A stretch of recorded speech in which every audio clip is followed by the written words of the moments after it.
This is Grumpy SEO Guy, episode 63, 2 pieces of controversial SEO advice.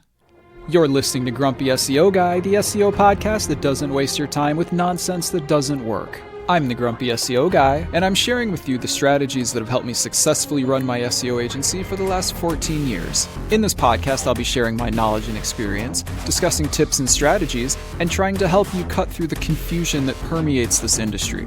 If you listen to this podcast, you will know more about SEO than 99% of people on the planet. Ready? Let's get started. I'm the Grumpy SEO Guy. Let me tell you why I'm grumpy today. I'm grumpy today because there's some super obvious stuff that people are overlooking. Guess what? We're going to talk about it in this episode. But before we do that, my lawyer tells me that I have to say this right now. A quick disclaimer before we get started. Everything I say here is based on my experience and opinion from 14 years in the industry. I don't officially know how Google or any other search engines work. Everything I say here is hypothetical and based on my experience. This podcast does not constitute advice or services. What worked for me may or may not work for you. Okay, back to the show. Since this episode is a little shorter than many episodes, I'm going to take this time at the beginning to read a message that I got from a listener. This was an email that I got. Hello, Grumpy.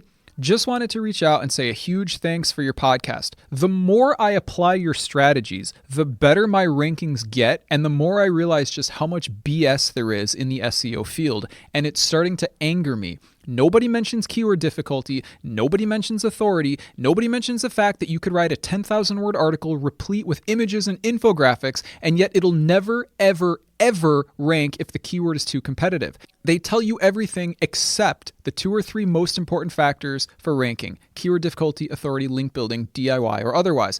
And lastly, I'm shocked by how easy it is to build 2.0 sites and a PBP, meaning private blog portfolio. I mean, I'm happy that nobody knows how to do it properly because it is so pathetically easy, but I also feel angry that the charlatans led me down the wrong track for 2 or 3 years. Thanks for cutting through the BS, and I request you do an episode summing up the BS that's out there. Thank you for that email. Time for the rest of the episode. Okay.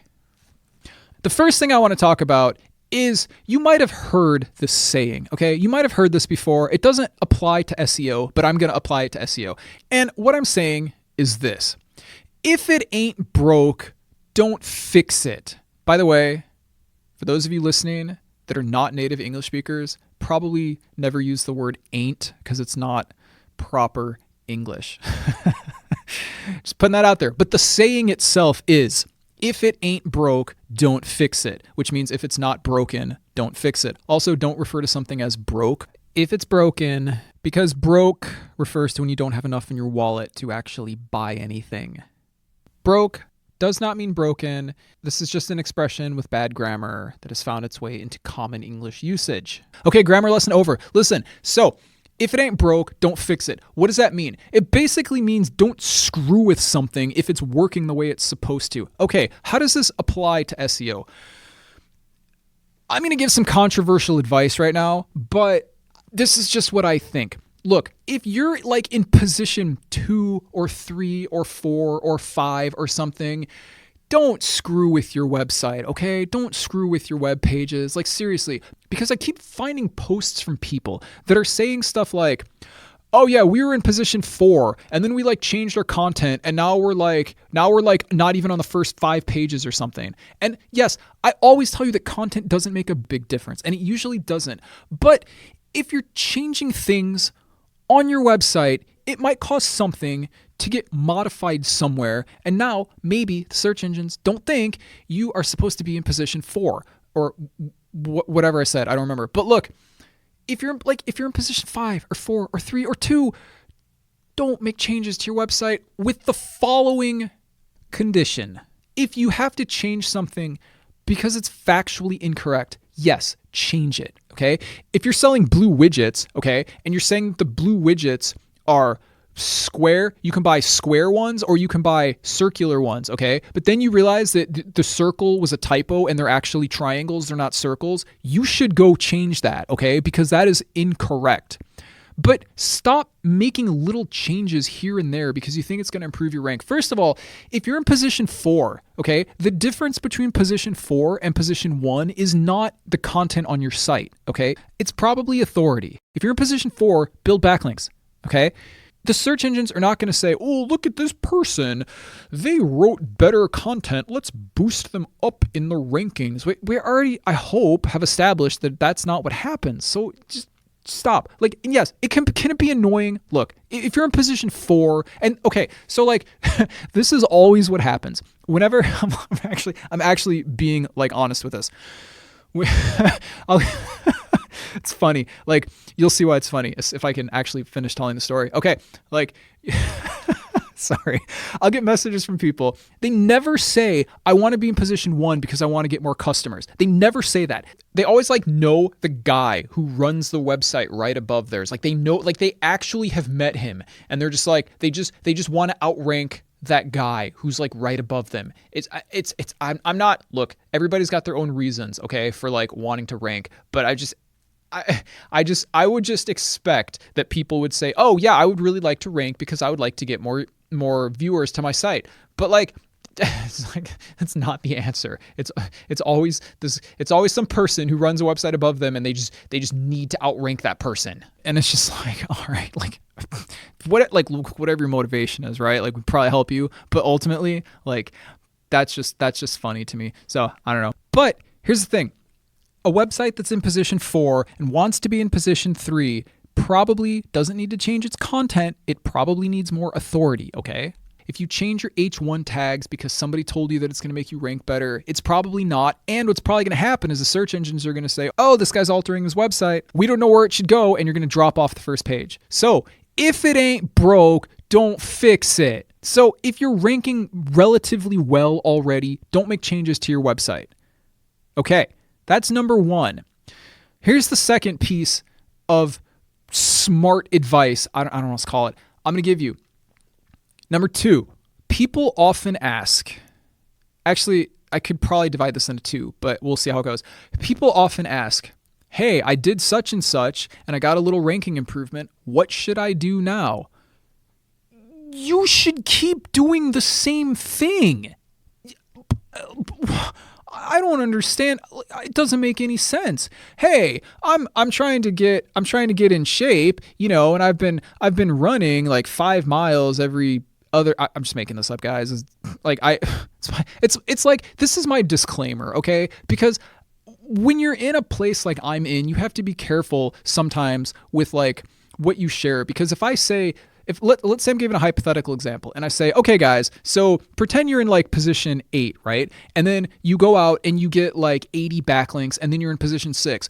Like, some person is going to go, Grumpy SEO guy said, if I'm in position 8, I need to get exactly 80 backlinks and then I will be in position 6. So no, it's an example. I'm making numbers up. Okay, it's an example, and it's funny because I've literally had people comment to me. They're like, you don't need to put that disclaimer in there so often. No, I do need to put that disclaimer in there because otherwise people are gonna misquote me and be like, Grumpy SEO guy said this, and it's like some random example that is like completely distinct from everything else. Anyway, so here's my example, and this is a hypothetical made up workout example. Okay, let's say you're running 5 miles every other day. Okay, 5 miles every other day. This is not a recommendation. I don't care how much you run. You should work it out with a personal trainer who is smart. Okay, not like, you guys want to talk about the SEO industry being bad? Let's talk about the personal training industry. Anyways, okay, so 5 miles every other day, and then you do that for like a month, and maybe you like drop a couple pounds, and you're like, yeah, dropping weight. What should I do now?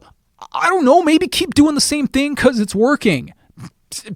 I'm crazy, I know, right? And yes, of course, every situation is different, and that's not fitness advice. You should do what makes sense for you based on what your doctor and your personal trainer have told you, but you understand the point. If you're in position 8 and you build some backlinks, and let's use that example, right? If you're in position 8 and you build 80 backlinks and you get to position 6, what should I do now, Grumpy SEO guy? Maybe you should build more backlinks. It looks like it's working for you. What else would it be? Okay, and let's relate to the same topic. I said I could split it into 2, and I'm going to. Okay, here's another thing. People always say, how do I know if my SEO is working? Well, I hope that you've listened to the episode called If You're Not Tracking Your SERPs, You're Not Doing SEO. So that's episode 35. If you haven't listened to it, it's a pretty decent episode. You know if SEO is working because you're moving up in the search engine results. What is the purpose of SEO? What is it?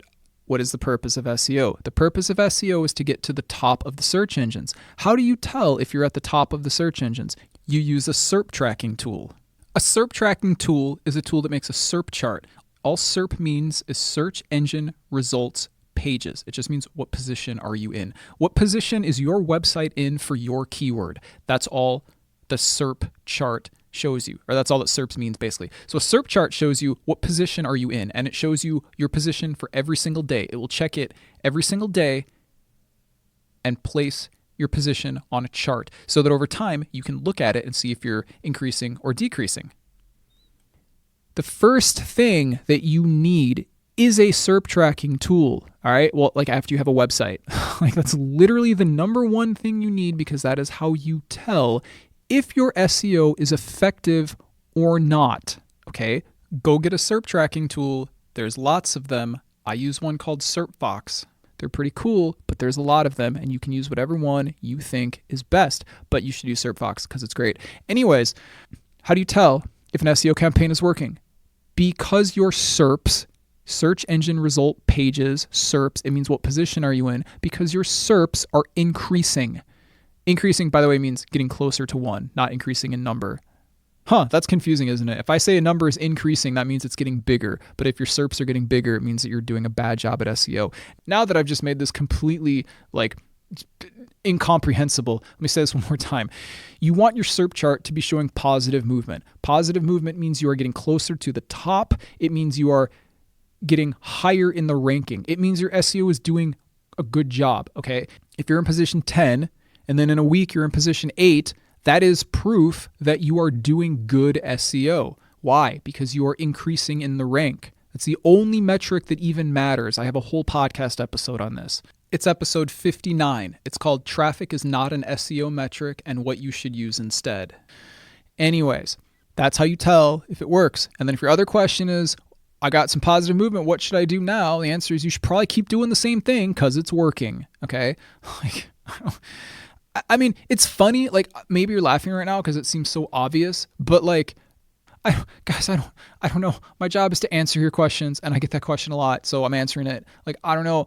You should probably keep doing the things that are working. I don't know. Just keep doing things that work. Come on. Seriously, why is this a question?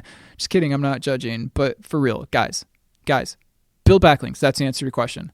Thanks for listening. Don't forget to subscribe.